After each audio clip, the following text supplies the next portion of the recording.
ವೀಕ್ಷಕರೇ, ಮುನೇಶ್ ಎಂಬ 28 ವರ್ಷದ ಯುವತಿಯ ನಾಪತ್ತೆ ಪ್ರಕರಣ ಜೈಪುರದ ಪೊಲೀಸರಿಗೆ ಒಂದು ತಲೆನೋವಾಗಿ ಪರಿಣಮಿಸಿತ್ತು. ತಮ್ಮ ಮಗಳು 2018ರ ಏಪ್ರಿಲ್ 11ನೇ ತಾರೀಕಿಂದ ಕಾಣ್ತಿಲ್ಲ ಅಂತ ಈ ಬಗ್ಗೆ ಅವರ ತಂದೆ ಪೊಲೀಸರಿಗೆ ಏಪ್ರಿಲ್ 12ರಂದು ದೂರು ಕೊಟ್ಟಿದ್ರು. ಈ ಮುನೇಶ್ ಮೂಲತಃ ವಡೋದರ ಎಂಬ ಊರಿನವಳು. ಆಕೆ ಜೈಪುರದಲ್ಲಿ ತನ್ನ ಉನ್ನತ ಶಿಕ್ಷಣಕ್ಕಾಗಿ ಹಾಗೂ ವೃತ್ತಿ ಬದುಕನ್ನು ಶುರು ಮಾಡುವ ಸಲುವಾಗಿ ಬಂದಿದ್ಲು. ಅಲ್ಲಿ ಹಾಸ್ಟೆಲ್ ಒಂದರಲ್ಲಿ ಓದ್ತಿದ್ದಂತ ಮುನೇಶ್ ಮದುವೆ ನಂತರ ಜೈಪುರದಲ್ಲಿ ವಾಸ ಇದ್ಲು. ಈಕೆ ಪತಿ ಲೋಕೇಶ್ ವಡೋದರದಲ್ಲಿ ಇನ್ಕಮ್ ಟ್ಯಾಕ್ಸ್ ಆಫೀಸರ್ ಆಗಿ ಕೆಲಸ ಮಾಡ್ತಿದ್ರು. 2018ರ ಫೆಬ್ರವರಿಯಲ್ಲಿ ಇವರು ಮದುವೆಯಾಗಿತ್ತು. ಆದ್ರೆ ಮದುವೆಯಾದ 2 ತಿಂಗಳಲ್ಲಿ ಮುನೇಶ್ ಈ ರೀತಿ ನಿಗೂಢ ರೀತಿಯಲ್ಲಿ ಕಣ್ಮರೆಯಾದದ್ದು ಹಲವು ಅನುಮಾನಗಳಿಗೆ ಎಡೆ ಮಾಡಿಕೊಟ್ಟಿತ್ತು. ಈ ಒಂದು ಕೇಸನ್ನ ಹೇಗೆ ಭೇದಿಸಬೇಕು ಅಂತ ಜೈಪುರದ ಪೊಲೀಸರಿಗೆ ಅರ್ಥ ಆಗ್ಲಿಲ್ಲ. ಆಕೆಯ ಮೊಬೈಲ್ ಸ್ವಿಚ್ ಆಫ್ ಆಗಿತ್ತು ಹಾಗೂ ಅದರ ಲೊಕೇಶನ್ ಇದ್ದಂತ ಹಾಸ್ಟೆಲ್ ನಿಂದ ಬಹಳ ದೂರದ ಅಜ್ಞಾತ ಸ್ಥಳವೊಂದರಲ್ಲಿ ಬ್ಲೀಫ್ ಆಗಿತ್ತು. ಆಕೆ ಇದ್ದಂತ ಹಾಸ್ಟೆಲ್ ಹಾಗೂ ಆಕೆ ರೆಗ್ಯುಲರ್ ಆಗಿ ಓಡಾಡುತ್ತಿದ್ದಂತ ಸ್ಥಳಗಳಲ್ಲಿ ಸಿಸಿಟಿವಿಯ ಫುಟೇಜ್ ಅನ್ನು ಚೆಕ್ ಮಾಡಿದಾಗ ಆಗ್ಲೂ ಕೂಡ ಮುನೇಶ್ ಏನಾದ್ಲು ಎಂಬ ಬಗ್ಗೆ ಅವರಿಗೆ ಯಾವ ಕ್ಲೂ ಕೂಡ ಸಿಗ್ಲಿಲ್ಲ.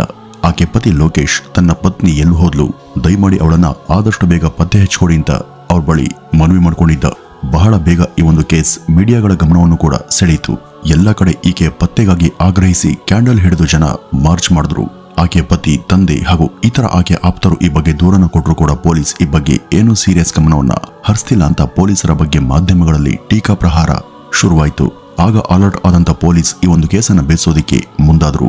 ಈ ಒಂದು ಸಮಯದಲ್ಲಿ ಅವ್ರಿಗೆ ಈ ಕೇಸ್ ಬಗ್ಗೆ ಒಂದು ಮಹತ್ತರವಾದಂತ ಟ್ವಿಸ್ಟ್ ಸಿಗುತ್ತೆ. ಅದೇನಂದ್ರೆ, ಈ ಮುನೇಶ್ಳ ತಂದೆ ಮಗಳು ಕಾಣೆಯಾದದರ ಹಿಂದೆ ಅವಳ ಗಂಡನ ಕೈವಾಡ ಇರಬಹುದು ಅಂತ ನನ್ನ ಬಲವಾದ ಅನುಮಾನ ಅಂತ ಪೊಲೀಸರಿಗೆ ತಿಳಿಸಿದ್ರು. ಆಗ ಪೊಲೀಸರ ಕಿವಿ ಚುರುಕಾಗುತ್ತೆ. ಅದ್ಹೇಗೆ ನಿಮ್ಮ ಅಳಿಯನೇ ಇಲ್ಲಿ ಆರೋಪಿ ಅಂತ ಹೇಳ್ತೀರಾ ಅಂತ ಕೇಳಿದಾಗ ಮುನೇಶ್ಳ ತಂದೆ ಲೋಕೇಶ್ ಬಗ್ಗೆ ಒಂದು ವಿಚಿತ್ರ ಹಾಗೂ ಅನುಮಾನ ಬರುವಂತ ವಿಷಯವೊಂದನ್ನ ಹೇಳ್ತಾರೆ. ಅವನ ಮೊಬೈಲ್ನಲ್ಲಿ ಇರುವಂತ ಎಲ್ಲಾ ಕಾಲ್ ಡೇಟಾ ಹಾಗೂ ವಾಟ್ಸ್ಆಪ್ ಮೆಸೇಜ್ಗಳನ್ನು ಕೂಡ ಇತ್ತೀಚೆಗೆ ಡಿಲೀಟ್ ಮಾಡಿರುವುದು ಅಕಸ್ಮಾತ್ ಆಗಿ ನನ್ನ ಗಮನಕ್ಕೆ ಬಂದಿದೆ. ಹೀಗಾಗಿ ಅವನ ಈ ವಿಚಿತ್ರ ನಡೆಯ ಬಗ್ಗೆ ನನ್ನಲ್ಲಿ ಗುಮಾನಿ ಇದೆ ಅಂತ ಹೇಳಿದ್ರು. ಅವರ ಮಾತುಗಳನ್ನ ಪೊಲೀಸ್ ಬಹು ಎಚ್ಚರಿಕೆಯಿಂದ ಆಲಿಸಿದ್ರು. ಅವರು ಈ ದಿಕ್ಕಿನಲ್ಲಿ ಆಲೋಚನೆಯನ್ನ ಮಾಡಿರಲೇ ಇಲ್ಲ. ಅವತ್ತು ಲೋಕೇಶ್ ತನ್ನ ಪತ್ನಿ ಕಳೆದು ಹೋದವರ ಬಗ್ಗೆ ಅವನು ಕೂಡ ಭಾವುಕನಾಗಿದ್ದ. ಆದರೆ ಇಂಥ ಪ್ರಕರಣಗಳಲ್ಲಿ ಅಪರಾಧಿಗಳು ಈ ರೀತಿ ನಾಟಕವನ್ನಾಡಿ ಸಿಕ್ಕಿ ಬಿದ್ದಿರುವಂತ ಎಷ್ಟು ಉದಾಹರಣೆಗಳು ಈ ಪೊಲೀಸರ ಕಣ್ಮುಂದೆನೇ ಇದ್ವು. ತಕ್ಷಣ ಕಾರ್ಯೋನ್ಮುಖರಾದಂತ ಅವರು ಅವನ ಮೊಬೈಲ್ ಕಾಲ್ ಲಿಸ್ಟ್ ಅನ್ನು ಚೆಕ್ ಮಾಡಿದಾಗ ಅವತ್ತು ಮುನೇಶ್ ನಾಪತ್ತೆಯಾಗಿದ್ದಾಳೆ ಅಂತ ದೂರು ಬಂದ ದಿನವೇ ಅವನ ನಂಬರ್ನಿಂದ ಯಾವುದೋ ಒಂದು ಅನಾಮಿಕ ನಂಬರ್ಗೆ ಪದೇ ಪದೇ ಕರೆ ಹೋಗಿರೋದು ಗೊತ್ತಾಗಿತ್ತು. ಈ ನಂಬರ್ ಯಾರ್ದು ಅಂತ ವಿಚಾರಿಸಿದಾಗ ಅದು ಪ್ರವೇಂದರ್ ಶರ್ಮಾ ಎಂಬ ಹೆಸರಿನ ವ್ಯಕ್ತಿಯದಾಗಿತ್ತು. ಇವನು ಯಾರು ಅಂತ ತನಿಖೆಯನ್ನ ಮಾಡಿದಾಗ ಅವನು ತನ್ನ ಸ್ನೇಹಿತ ಅಂತ ಲೋಕೇಶ್ ಅವರಿಗೆ ತಿಳಿಸಿದ್ದ. ಈ ಬಳಿಕ ಪ್ರವೇಂದರ್ ಶರ್ಮನಿಗೆ ಕರೆ ಮಾಡಿ ಸ್ಟೇಷನ್ಗೆ ಕರೆಸಿಕೊಂಡು ಪೊಲೀಸ್ ಸ್ಟೈಲ್ನಲ್ಲಿ ವಿಚಾರಣೆ ಮಾಡಿದಾಗ ಆ ಶರ್ಮಾ ನಡೆದ ಎಲ್ಲವನ್ನೂ ಕೂಡ ತಿಳಿಸಿ ಕಣ್ಮರೆಯಾಗಿರುವಂತ ಮುನೇಶ್ಳ ಬಗ್ಗೆ ಲೋಕೇಶ್ ಸಾಯಿಸಿದ್ದಾಗಿಯೂ ಕೂಡ ಹಾಗೂ ಈ ಒಂದು ಹತ್ಯೆಗೆ ಅವನು ತನಗೆ ಫೋನ್ ಮಾಡಿ ಸಹಾಯವನ್ನ ಕೇಳಿದ ಎಂಬ ಆಘಾತಕಾರಿ ಸಂಗತಿಯನ್ನ ಅವ್ರ ಬಳಿ ಕೊನೆಗೂ ಕನ್ಫೆಸ್ ಮಾಡ್ಕೊಂಡಿದ್ದ. ಇದರಿಂದ ಪೊಲೀಸರೇ ಒಂದು ಕ್ಷಣ ತಬ್ಬಿಬ್ಬಾಗಿದ್ರು. ಅವರು ಈಗ ಲೋಕೇಶ್ಗೆ ಕರೆ ಮಾಡಿ ಸ್ಟೇಷನ್ಗೆ ಬರ ಹೇಳಿದ್ರು. ಸ್ಟೇಷನ್ಗೆ ಬಂದಂತ ಅವನು ತನ್ನ ಪತ್ನಿಯ ಕಣ್ಮರೆಯ ಬಗ್ಗೆ ಏನಾದರೂ ಮಾಹಿತಿ ಸಿಕ್ತಾ ಅಂತ ಅವರನ್ನ ಕೇಳಿದ್ದ. ಇದರಿಂದ ಕೋಪಗೊಂಡಂತ ಜೈಪುರದ ಪೊಲೀಸ್ ಅವನ ನಾಟಕದ ಮಾತುಗಳಿಂದ ಕೆರಳಿ ಅವನ ಕಪಾಳಕ್ಕೆ ಹೊಡೆದು ಗದರುತ್ತಾರೆ. ನೀನು ಮಾಡಿದಂತ ಈ ಘನಂದಾರಿ ಕೆಲಸ ನಮ್ಗೆ ಗೊತ್ತಾಗಿದೆ. ನಿನ್ನ ಸ್ನೇಹಿತ ಎಲ್ಲವನ್ನೂ ಕೂಡ ಹೇಳಿದ್ದಾನೆ. ಇನ್ನು ನಮ್ಮ ಜೊತೆ ನಾಟಕವನ್ನ ಮಾಡಬೇಡ. ಈಗಲೂ ನೀನು ನಮ್ಮ ಬಳಿ ನಾಟಕವನ್ನ ಆಡೋದಕ್ಕೆ ಟ್ರೈ ಮಾಡಿದ್ರೆ ನಾವು ಕೊಡುವಂತ ಟ್ರೀಟ್ಮೆಂಟ್ ಬೇರೆ ರೀತಿನೇ ಆಗಿರುತ್ತೆ. ಬಿ ಕೇರ್ಫುಲ್ ಅಂತ ತಾಕೀತನ್ನ ಮಾಡಿದ್ರು. ತಾನೀಗ ಹೇಗಿದ್ರು ಕೂಡ ಸಿಕ್ಕಾಕೊಂಡಿದ್ದೀನಿ, ಇನ್ನು ಅವರ ಬಳಿ ಮುಚ್ಚಿಟ್ಟು ಉಪಯೋಗ ಇಲ್ಲ ಅಂತ ಲೋಕೇಶ್ ಆ ಘಟನೆ ವಿವರವನ್ನ ಅವ್ರ ಮುಂದೆ ಇಟ್ಟಿದ್ದ. ಅವನು ಹಾಗೂ ಮುನೇಶ್ಳ ಮದುವೆ ಫೆಬ್ರವರಿಯಲ್ಲಿ ಜರುಗಿತ್ತು. ಫೆಬ್ರವರಿ 7ನೇ ತಾರೀಕು ಅದ್ದೂರಿಯಾಗಿ ಗುರು ಹಿರಿಯರ ಸಮ್ಮುಖದಲ್ಲಿ ಮದುವೆಯಾಗಿದಂತ ಅವರ ವೈವಾಹಿಕ ಬದುಕು ಚೆನ್ನಾಗೇನೆ ಇತ್ತು. ಮುನೇಶ್ ತಾನು ಸರ್ಕಾರಿ ಉದ್ಯೋಗಕ್ಕೆ ಪ್ರಯತ್ನ ಪಡ್ತಿದ್ಲು. ಈಕೆಯನ್ನ ಜೈಪುರದಲ್ಲಿಯೇ ಒಂದು ಕೋಚಿಂಗ್ ಸೆಂಟರ್ಗೂ ಕೂಡ ಲೋಕೇಶ್ ಸೇರಿಸಿದ್ದ. ಆಕೆಯನ್ನ ಜೈಪುರದಲ್ಲಿ ಇರಿಸಿ ತಾನು ವಡೋದರದಲ್ಲಿ ಡ್ಯೂಟಿ ಮಾಡ್ತಿದ್ದ. ಅವನು ಇನ್ಕಮ್ ಟ್ಯಾಕ್ಸ್ ಇಲಾಖೆಯಲ್ಲಿ ಕೆಲಸ ಮಾಡ್ತಿದ್ದ. ಹಾಗಾಗಿ ಅವನು ಬ್ಯುಸಿ ಇರ್ತಿದ್ದ. ಅವನು ಒಂದಿನ ಕಚೇರಿಯಲ್ಲಿ ಇದ್ದಾಗ ಒಬ್ಬ ಸುಂದರವಾದಂತ ಯುವತಿ ತನ್ನ IT ರಿಟರ್ನ್ಸ್ ಬಗ್ಗೆ ತನಗಿದ್ದಂತ ಯಾವುದೋ ಗೊಂದಲ ಪರಿಹಾರಕ್ಕಾಗಿ ಅಲ್ಲಿಗೆ ಬಂದಿದ್ಲು. ಆಕೆ ಜೊತೆ ಮಾತನಾಡಿದಂತ ಲೋಕೇಶ್ ಆಕೆಯ ಎಲ್ಲ ಟ್ಯಾಕ್ಸ್ ಸಂಬಂಧಿತ ಡೌಟ್ಗಳನ್ನು ಕೂಡ ಕ್ಲಿಯರ್ ಮಾಡ್ತಾನೆ. ಈ ಮೂಲಕವಾಗಿ ಅವರಿಬ್ಬರ ಪರಿಚಯ ಏರ್ಪಟ್ಟು ಅವರ ನಡುವೆ ಸ್ನೇಹ, ಸಲುಗೆ ವೃದ್ಧಿಯಾಗಿ ಕೊನೆಗದು ವಿವಾಹೇತರ ಸಂಬಂಧವಾಗಿ ಬದಲಾಗುತ್ತೆ. ಎಲ್ಲ ವಿಷಯದಲ್ಲೂ ಕೂಡ ಅವನಿಗಿಂತ ಫಾಸ್ಟ್ ಇದ್ದಂತ ಆ ಯುವತಿ ಅವನ ಜೊತೆ ಬೇಡದ ಸಲಿಗೆಯನ್ನ ಬೆಳೆಸ್ಕೊಳ್ತಾಳೆ. ಇಬ್ರು ಕೂಡ ಟೈಮ್ ಸಿಕ್ಕಾಗೆಲ್ಲ ಹೊರಗಡೆ ಭೇಟಿಯಾಗಿ ಸಿಕ್ಕ ಕಡೆ ಸುತ್ತಾಡ್ತಾರೆ. ಅವಳ ಮೋಹಪಾಶದ ಬಲೆಗೆ ಕೊನೆಗೂ ಬಿದ್ದಂತ ಲೋಕೇಶ್ ತಾನೊಬ್ಬ ಗೃಹಸ್ಥ ಎಂಬುದನ್ನೇ ಮರಿತಾನೆ. ಅವನಿಗೆ ಮದುವೆ ಆಗಿದೆ ಅಂತ ಅವಳಿಗೂ ಗೊತ್ತಿತ್ತು. ಆದ್ರೂ ಕೂಡ ತನಗಾಗಿ ಹೆಂಡತಿಯನ್ನ ಬಿಟ್ಟು ಬರುವಂತೆ ಆಕೆ ಅವನಿಗೆ ಒತ್ತಾಯ ತರ್ತಾಳೆ. ಅವಳನ್ನ ಲೋಕೇಶ್ ತಾನಿದ್ದ ಮನೆಗೆ ಕರೀತಾನೆ. ನಿನ್ನ ಮನೆ ಚಿಕ್ಕದು, ನಮ್ಮನೆಗೆ ಬಾ, ನಾವಿಬ್ರು ಅಲ್ಲಿಯೇ ಇರೋಣ ಅಂತ ಅವಳೇ ಅವನಿಗೆ ಸಲಹೆಯನ್ನು ಕೂಡ ಕೊಡ್ತಾಳೆ. ಆ ಯುವತಿಯ ಮೋಹಕ್ಕೆ ಬಲಿಯಾಗಿದ್ದಂತ ಲೋಕೇಶ್ ತನ್ನ ಪತ್ನಿಯಾದಂಥ ಮುನೇಶ್ಗೆ ಡಿವೋರ್ಸ್ ಅನ್ನ ಕೊಡೋಣ ಅಂತ ಕೂಡ ಯೋಚಿಸಿದ್ದ. ಆದ್ರೆ ಅವರ ಮದುವೆ ನಡೆದು ಆಗಸ್ಟ್ 2 ತಿಂಗಳ ಸಮಯ ಆಗಿತ್ತು. ಈಗ ತಾನು ಡಿವೋರ್ಸ್ ಅನ್ನ ಕೇಳಿದ್ರೆ ಜನ ತಪ್ಪು ನನ್ನದೆಂತ ದೂಷಿಸುವಂತ ಸಾಧ್ಯತೆ ಇದೆ, ಹಾಗಾಗೋದು ಬೇಡ ಅಂತ ಲೋಕೇಶ್ ಬೇರೆ ಮಾರ್ಗದ ಬಗ್ಗೆ ಯೋಚಿಸಿದ್ದ. ಮೇಲಾಗಿ ಈ ಮುನೇಶ್ ಕೂಡ ಲಕ್ಷಣವಾಗಿ ಇದ್ದಂತ ಯುವತಿ, ಅವಳ ಪರಿವಾರ ಕೂಡ ಚೆನ್ನಾಗಿನೇ ಸೆಟಲ್ ಆಗಿತ್ತಲ್ಲದೆ ಸಮಾಜದಲ್ಲಿ ಅವ್ರಿಗೂ ಕೂಡ ಸೂಕ್ತ ಸ್ಥಾನಮಾನ ಇತ್ತು. ಮುನೇಶ್ ಕೂಡ ಲೋಕೇಶ್ನನ್ನ ತುಂಬಾ ಪ್ರೀತಿಸ್ತಾ ಇದ್ಲು. ಈಗ ಇವಳನ್ನು ಕೊಂದು ಮುಗಿಸಿಯೇ ಅವಳ ಸಂಬಂಧವನ್ನ ಶಾಶ್ವತವಾಗಿ ಕಳೆದುಕೊಂಡು ತಾನು ಹೊಸ ಸಂಗಾತಿಯ ಜೊತೆ ಹೊಸ ಬದುಕನ್ನ ಕಟ್ಕೊಳ್ಬೇಕು ಅಂತ ಲೋಕೇಶ್ ಭಾವಿಸ್ತಾನೆ. ಅದರಂತೆ ಈಗ ಅವಳ ಹತ್ಯೆ ಯೋಜನೆಯನ್ನ ರೂಪಿಸಿ ತನ್ನ ಗೆಳೆಯನಾದಂಥ ಶರ್ಮಾಗೆ ಫೋನ್ ಮಾಡಿ ಈ ಒಂದು ವಿಷಯವನ್ನು ತಿಳಿಸಿ ತನಗಿದರಲ್ಲಿ ನೀನು ಸಹಾಯ ಮಾಡಿದ್ರೆ ನಿನಗೆ ಸರ್ಕಾರಿ ನೌಕರಿ ಕೊಡಿಸ್ತೀನಿ ಅಂತ ಭರವಸೆಯನ್ನು ಕೂಡ ಕೊಟ್ಟಿದ್ದ.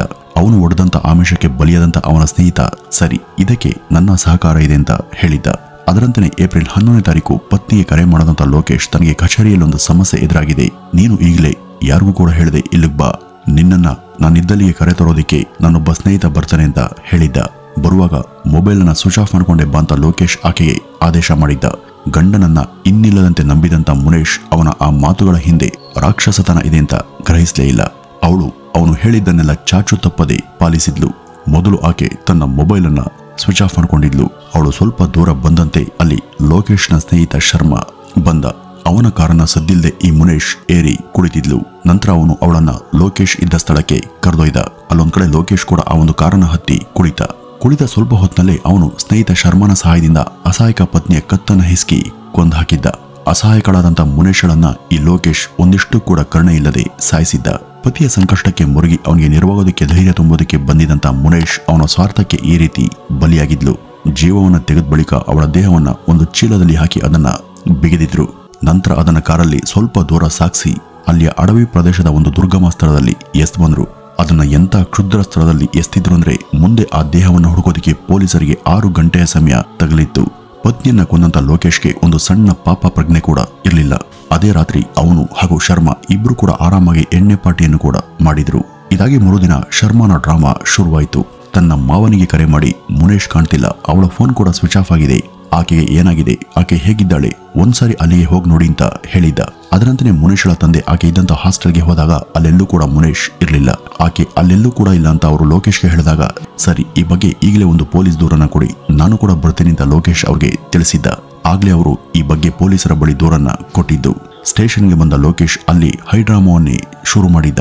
ನಮ್ಗಿನ್ನು ಮದುವೆಯಾಗಿ 2 ತಿಂಗಳಾಗಿರೋದು, ನಾನು ಅವಳನ್ನ ಸಿಕ್ಕಾಪಟ್ಟೆ ಪ್ರೀತಿಸ್ತೀನಿ, ಹೇಗಾದ್ರೂ ಮಾಡಿ ಅವಳನ್ನ ಹುಡುಕೊಡಿ ಅಂತ ಅಂಗಲಾಚಿದ್ದ.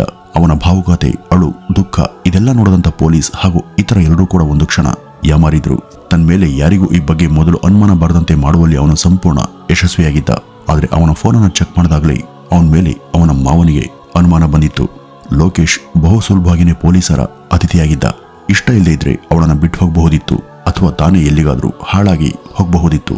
ಆದ್ರೆ ತನ್ನ ಲಾಭಕ್ಕೋಸ್ಕರ ಅಮಾಯಕಳ ಜೀವವನ್ನು ತೆಗೆದಂತ ಲೋಕೇಶ್ ನಿಜಕ್ಕೂ ಮನುಷ್ಯತ್ವ ಇಲ್ಲದ ವ್ಯಕ್ತಿ. ಅವನು ಅರೆಸ್ಟ್ ಆದಾಗ ಅವನ ಲವರನ್ನು ಕೂಡ ವಿಚಾರಿಸಿದ್ರು. ಆಗ ಆಕೆ ಅವನಿಗೆ ಮದುವೆಯಾಗಿರೋದು ನನಗೆ ಗೊತ್ತೇ ಇರಲಿಲ್ಲ, ಮದುವೆ ಆದವನ ಹಿಂದೆ ಬೀಳುವಷ್ಟು ನಾನು ಮೂರ್ಖ ಹೆಣ್ಣಲ್ಲ, ಇನ್ನು ತನಗೆ ಅವನ ಸಹವಾಸನೆ ಬೇಡ, ನೀವುಂಟು ಅವನುಂಟು ಏನು ಬೇಕಾದ್ರೂ ಮಾಡ್ಕೊಳ್ಳಿ, ನನ್ನನ್ನು ಬಿಟ್ಬಿಡಿ ಅಂತ ಅವಳು ನುಣುಚಿಕೊಂಡಿದ್ಲು. ಇದರಿಂದ ಲೋಕೇಶ್ಗೆ ಹೃದಯವೇ ಒಡೆದು ಹೋಗಿತ್ತು. ಇಂಥವಳಿಗಾಗಿ ಲಕ್ಷ ರೂಪಾಯಿ ಸಂಬಳದ ಸರ್ಕಾರಿ ಕೆಲಸ ಜೊತೆ ತನ್ನನ್ನೇ ನಂಬಿದ ಪತ್ನಿಯನ್ನ ಅವನು ಬಲಿ ಹಾಕಿದ್ದ. ಈಗ ತಾನು ಮಾಡದಂತ ಆ ತಪ್ಪಿಗೆ ಜೈಲುಗಳ ಸರಪಳಿಯೊಳಗೆ ಕಂಬಿಯನ್ನ ಎಣಿಸ್ತಿದ್ದಾನೆ. ವೀಕ್ಷಕರೇ, ಈ ಇಡೀ ಘಟನೆ ಬಗ್ಗೆ ನಿಮ್ಮ ಅನಿಸಿಕೆ ಏನು ಅಂತ ಕಮೆಂಟ್ನ ಮೂಲಕ ತಿಳಿಸಿ ಅಂತ ಹೇಳ್ತಾ ಈ ಒಂದು ವಿಡಿಯೋವನ್ನ ಇಲ್ಲಿಗೆ ಮುಗಿಸೋಣ. ನಮಸ್ಕಾರ.